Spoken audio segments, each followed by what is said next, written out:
Today we're continuing with Chernev's logical chess move by move. Now this game, Ruger versus Gebhard, is an illustration of what can happen when one side gains complete dominance over the centre. You've probably heard before that it's important to fight for the centre. Well, by watching this video you're going to know why that is. So keep watching, it's very instructive. My name's Nathan Rose, I'm the author of Chess Opening Names, and this video is part of a series of videos I'm doing on Chernev's classic book. So if you're not already subscribed to the channel, go ahead and click the subscribe button and you won't miss out on any of the future videos in this series. Let's see the start of the game. e4, e5, knight f3, knight c6, and then both sides bring out their bishops, and we have another gioco piano. In Italian, gioco piano means quiet game. Now already in logical chess move by move, we've seen 3 gioco piano games now, and the previous 2 were not quiet at all. In fact, they were very aggressive, attacking games, both won by black. So let's see in this game if white can do any better. We get c3 from white. The idea is to be able to play d4, so that if black captures with the e-pawn, white will be able to capture back with a pawn, and if white can get 2 pawns on d4 and e4, then white will have a great centre. Black plays knight to f6, attacking the e4 pawn. And now white's got a couple of ways of continuing. The first way is to play d3, simply defending the e4 pawn. And in that case I think we do get a quiet game. Probably both sides just castle, and this is just very solid for both colours. But instead, in the game, white played d4, which is much more aggressive.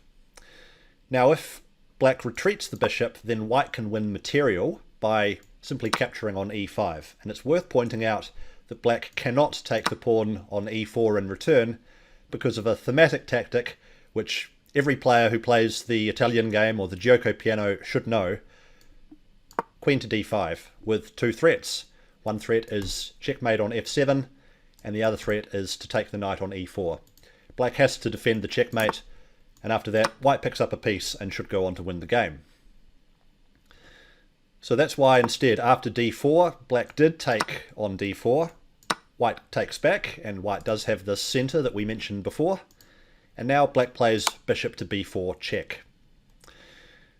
White blocks the check with knight to c3, which is inaccurate, and the reason that it's inaccurate is that black is able to take on e4. I can understand why black didn't want to do this, because it is risky to go pawn grabbing in the opening before finishing development. Black is yet to castle after all. But it does work, and let's show why. Let's say that white castles and renews the threat of taking the knight.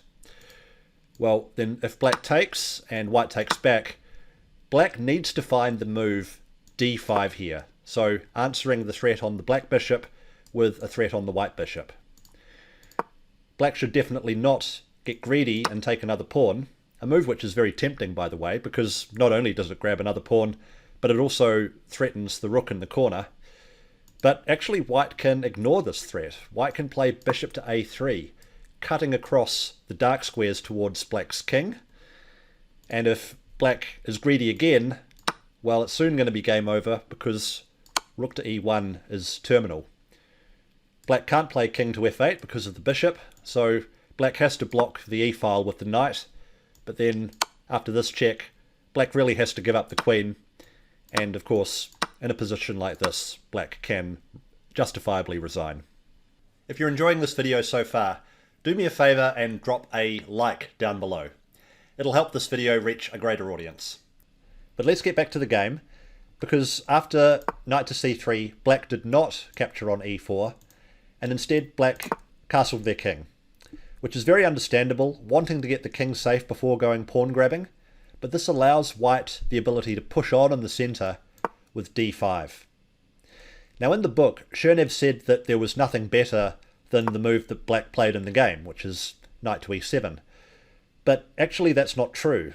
And again, I'm using the computer analysis engine here to find these lines, so this is not a criticism of Chernev at all. Of course, it's hard for a human to see everything that a computer does, but it is still interesting to go a step further than what was shown in the book. So let's do that. The better move here actually was for black to capture on e4, so answering this threat with a bigger threat. Let's take a look at the critical line. So if white captures the knight on c6, then black can capture on c3, white takes back, and then black gives this check, forking the king and rook. White should block, and then black can give another check, forcing white back again. And now once black picks up the rook in the corner and white takes back, we've got an interesting material imbalance where white has got an extra 2 minor pieces for a rook, but black has got an extra 3 pawns as well. So materially, black is doing better. If we just use the standard point system of a pawn being worth 1 and a rook being worth 5, then black would have 8 points to white's 6. Of course, that doesn't always tell the full story, but I think also black's got better king safety. It's going to be tricky for white to castle their king. At least white can't do it straight away because the bishop would fall. So black is better here, no doubt about it. So let's again get back to the game, because after knight to e7, white can push on again with e5. Now if white had a good centre when the pawns were on d4 and e4, white has an amazing centre after the pawns are on d5 and e5. White's got an incredible amount of central space, and we're going to see how this plays out. Now black didn't want to go back again with knight to e8, but that actually was the best move. Black plays another very understandable move, knight to e4, wanting to trade off the piece, right? Wanting to trade off the knight rather than send it back to a passive square. But now white makes an excellent follow-up, queen to c2. I really think that this is a move which can easily be missed as to how important it is to the outcome of this game. So what white is doing here is asking black to be the one to initiate the capture, because now the white queen is threatening the knight, and after the knight takes, then white wins a tempo, thanks to the pawn on c3 attacking the bishop. Black moves the bishop back, and the queen has reached a more aggressive square. So again, I want to highlight this move, queen to c2. I think this may even be the best move of the game, or at least one of the most instructive moves of the game, to force black to be the one to initiate the capture. So after bishop to c5 from black, I think again it's instructive to see what white does next. And sometimes it's the move that you see the master player not playing that's most instructive. I think a lot of players here with white would castle, getting the king safe, right? But actually there's no need to rush with this. With so much space in the centre, white's king is fine for the time being, and what white should do instead is to just keep on creating threats, which white does with another excellent move, knight to g5. So thanks to the fact that the queen is on c2, knight to g5 comes with the threat of checkmate on h7. So how does black block this? Well, there's a couple of ways of trying to do this, and actually none of them work. You can see the evaluation bar on the left. White is already winning. Let's look at the options. If black advances the pawn to block the queen, then white simply wins material with this discovered check, revealing an attack from the light squared bishop and also attacking the knight. So after the king moves out of the way, white wins a piece. So that's no good. Instead, if black plays g6, then the series that wins material by force starts with knight to e4. Not a very easy move to see, moving the knight backwards like this, but it wins a tempo, and it's going to exploit the weakened dark squares around the black king. Let's see how. So the black bishop needs to move to safety, and then white can come in with bishop to h6, attacking the rook. Once the rook moves, then knight to f6 wins the exchange. All of this was pointed out in logical chess move by move, by the way. So none of those work. So the move that black played instead was knight to g6, blocking the threat of checkmate. But now white plays a very thematic idea against a knight on g6. It starts with h4. So the point is to dislodge the knight with the threat of h5. If you've made it this far through the video, it's because you're someone who's serious about improving your chess. I work with a small number of dedicated adult improvers to help them reach their goals in the game. So if you'd like to explore working together, click the link in the description below. It's the pinned comment or at the top of the description, and we can see whether working together will be a good fit. And with that, let's get back to the game. So just to recap, white is threatening to play h5, attacking black's knight on g6. And this knight can't move away because if it ever does, then it's instantly going to be checkmate on h7. So what is black supposed to do to meet this threat of h5? In the game, black played h6, attacking white's knight, but I was also interested to take a look at what would happen if black had played h5, stopping this white pawn from advancing. Well, in this case, white could play the same move that was played in the game, d6, a very powerful move which opens up the bishop's diagonal towards the black king and introduces the threat of queen takes g6.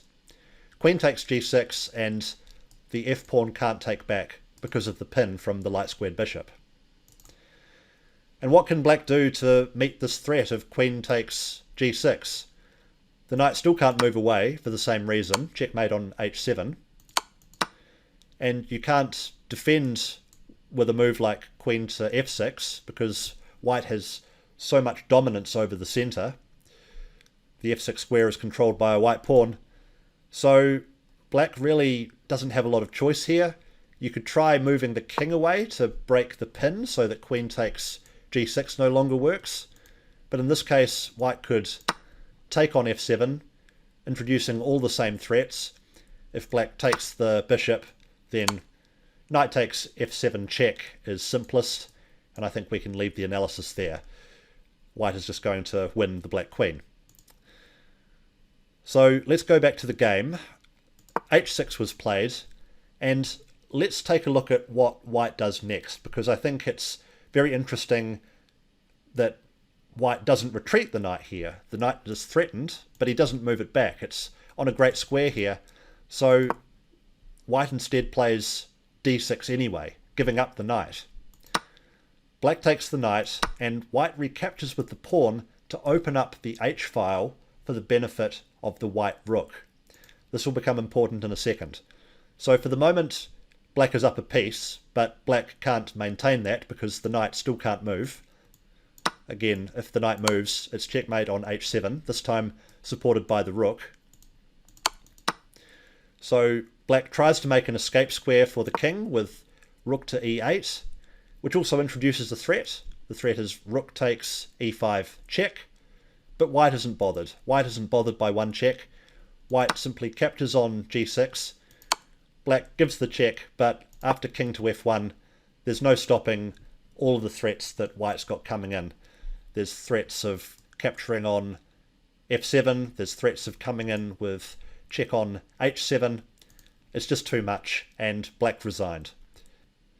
Now, as we always do, let's go back to the key moments of the game and what you can learn from it.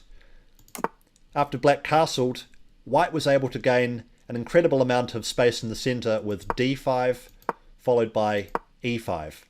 This cramped black for space and gave white great prospects for an attack, as we saw. And then after knight to e4, this move that I highlighted before and I want to do one more time, queen to c2. By forcing black to initiate the capture, white gains time due to this threat, and has also got the queen to a more aggressive square targeting h7. It's very clever. And then what white did next? White didn't waste time by castling, and instead just kept up the momentum, starting with knight to g5. I hope you enjoyed this video. I hope you learned something from it. Remember, I work with a small number of dedicated adult improvers to help them reach their goals in chess. So if you'd like to explore working together, click the link in the description below, and we can see if working together will be a good fit. Aside from that, thanks for watching. Subscribe to the channel if you want more videos like this one, and do feel free to drop a comment down below of what you thought of the game. I love to hear your thoughts. Until next time then, I'm Nathan Rose. Bye for now.